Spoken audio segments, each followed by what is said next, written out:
Deathbringer here. Get my t-shirt below. Guaranteed to raise your charisma by at least +1. How to do hex crawls today on Dungeon Craft.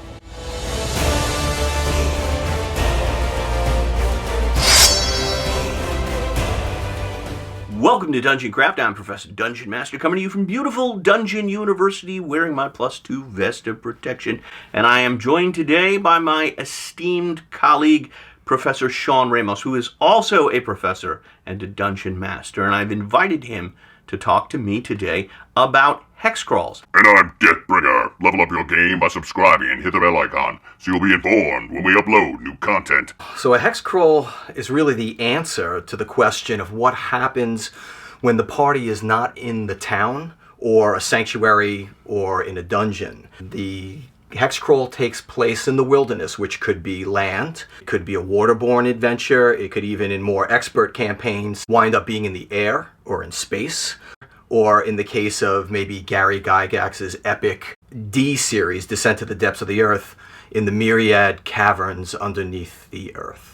So the reason we use hexes is because they have more directions than just up or down, right? That's pretty much it. So what a hex does is it allows the characters to explore in various directions, and because your topography is there, you're really moving in different directions. It's not so linear as moving north or just south in a dungeon. So really a hex crawl is an attempt to gamify overland travel. When you enter a new hex, it will trigger a number of things, usually charts. Wandering monsters, terrain features, possible encounters, the weather, getting lost. Usually there's some sort of procedure when you enter that hex, right? All of those are the case. When you are hex crawling, you are really doing some wilderness exploration and discovery. You are finding new dungeons for your campaign. You're finding civilized locales. You're finding mystical or natural areas of note for your campaign, as well as being challenged by climatic and terrain hazards. And you designed a hex crawl called Caravan for lower level characters. It's available right now on DriveThruRPG.com. In case you're not familiar with hex crawls, this was a very popular sort of style back in the early 80s when we learned with, I think, the D&D expert set, an Isle of the Dread. It would be one of the works that I would say would be the Appendix N for people who are trying to learn hex crawling. You're really starting with the D&D white box. In 1974, Gary Gygax, who was the author, actually borrowed from another game to move his characters from the dungeon or to the sanctuary to between the sanctuary and between the dungeon. He was using a game called Outdoor Survival by Avalon Hill that was published in 1972, and there was a big map attached to it that he used as his conduit between the adventure locales and the sanctuaries.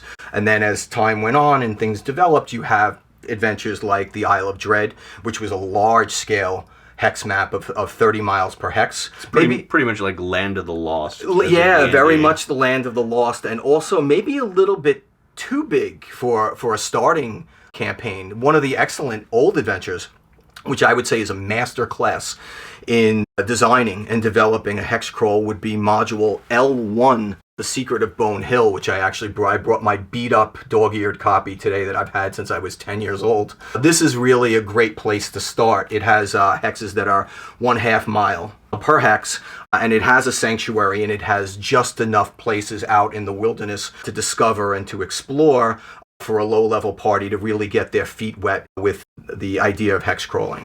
I'm glad you brought up distance, because that's one of the first key decisions you have to make. How large is the hex? And most of the time, for some strange reason that you may know that I don't, people tend to make them 6 miles. I'm not exactly sure why. I'm big into verisimilitude, not realism, but here are some facts about overland distance travel. 10,000 steps is 3.5 miles. 30,000 steps is 10 miles. According to the National Museum of Civil War Medicine, soldiers during the Civil War would march 8 to 13 miles a day. They could push it, but remember, they don't have arch supports or Dr. Scholl's or sneakers or anything like that.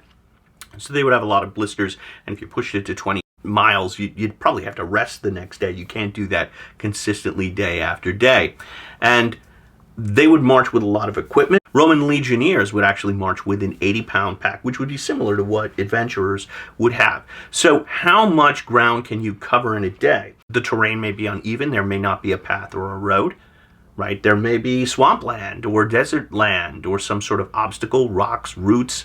So I think to travel in a day, a reasonable amount would be something like 8 miles in a day. At Gen Con, I measured my steps one year. I did 30,000 steps, which is 10 miles in one day. And again, I had the Dr. Scholl's and the sneakers, and my feet were so swollen the next day, and not to mention the chafing. So people can't go that long. I've walked 20 miles in one day through, the neighborhoods that we live around, and I could tell you the next day I couldn't move, and all I was carrying was a bottle of water. So imagine having on scale mail or ring mail with packs and an assortment of weapons. I can't see how you could do more than 10 miles a day and not collapse, even especially if it's hot out, if the climate is prohibiting you from continuing on just based on the heat.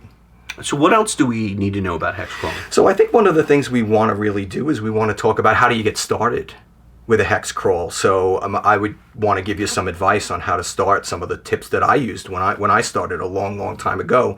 My first tip would be to start small, and that's where I say that maybe the Bone Hill Adventures by Len Lakofka give you a good place to start. Of 1 hex equals 1/2 mile. It's small enough for a low-level group to get out there and explore, and then you can always build from there and get up to the 6 miles a hex or the 30 miles a hex. But the key would be start small. You want to include a few different types of terrain in your map. You want to have at least one sanctuary for the adventurers to rest and to recuperate and to train.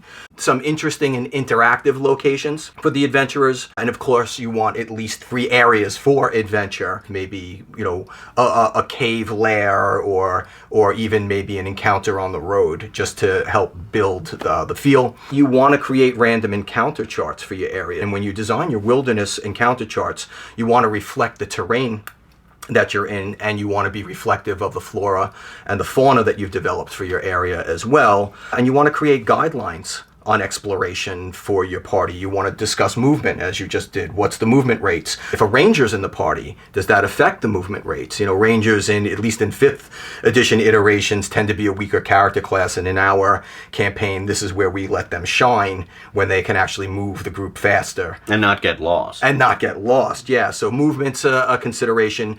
What happens if the adventurers run out of food? How is that handled? Environmental features and hazards, stocking the areas with dungeons and sanctuaries and notable locales. All of these are issues you want to think about. I recently watched a video on the West Marches, and you'll have that home base, and the monsters get increasingly more difficult as you move away from it. Ben Robbins developed the West Marches campaign, and that's definitely some great food for thought as you're developing a hex crawl campaign. A couple of things. You mentioned food, and I think water is a huge part. You can go for a while without eating, but you have to make sure that you're hydrated. So unless the characters can carry a lot of water, they're going to have to follow some sort of river. Are we starting to understand the importance of a cleric in the party? We have the problem in our campaigns where no one wants to make clerics, and then something as simple as this comes up and we ask, well, how many gallons of water are you carrying if you don't have a cleric in the party? One great resource I've discovered for hex crawling is, I don't know if you're familiar with the Black Hack. Black Hack has a terrific hex terrain generator, facing page control panel format.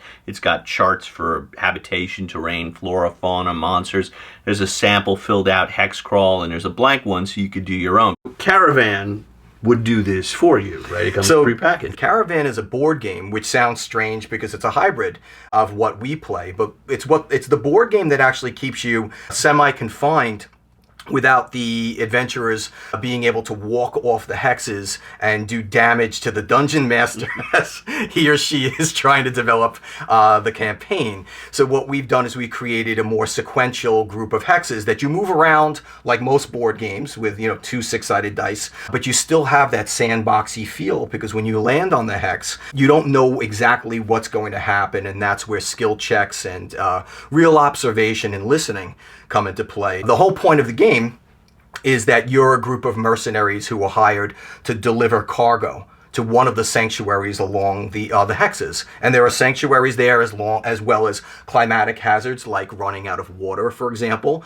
And if you have a cleric in the party, it's much easier than if you don't have a cleric in the party. There's places where you can encounter disease in the wilderness. There's places where there are adversarial encounters, and there are also places where skill checks are paramount. And this is for 5e, because I've played it. It is for 5e, but it's easily convertible to other systems. For example, we put an appendix in the back to try to convert it over to the basic expert sets from the early 80s by Tom Mulvey and David Cook. Shawn, where can people get Caravan? Caravan is available right now in PDF format on drivethrurpg.com, and we are in the process right now of finalizing with a printer a paper copy. And I'd like to give a shout out to our cartographer and our artist, Angelo Caterina, another English professor and Dungeons & Dragons player who designed really this stellar 31 by 21 inch map that's Tolkien-esque in its appearance in some ways, and then the game board is actually jumping out from this beautiful map. I mean, it's something that you could put on a wall. When he finished doing the map, I looked at my game and I said, "I think you've outshined me with your art." So it's something that I'm so proud of. It's been a real labor of love, and we're really happy that we were able to get this out there for people. All right, well, thanks for stopping by again. Caravan is available at DriveThruRPG. Link below. Also below, you'll find a link to DungeonCraft on Facebook and Patreon, where you can get my House Rules Deathbringer, as well as my module Macdeath, so check them out. And you can check out more great DungeonCraft content right over here. May all your rolls be 20s. Deathbringer again. There sure are a lot of English teachers working on this crap. Which reminds me, how many teachers does it take to screw in a light bulb? None. It's not on the state standardized test, and light bulbs aren't in the budget. Now watch more DungeonCraft.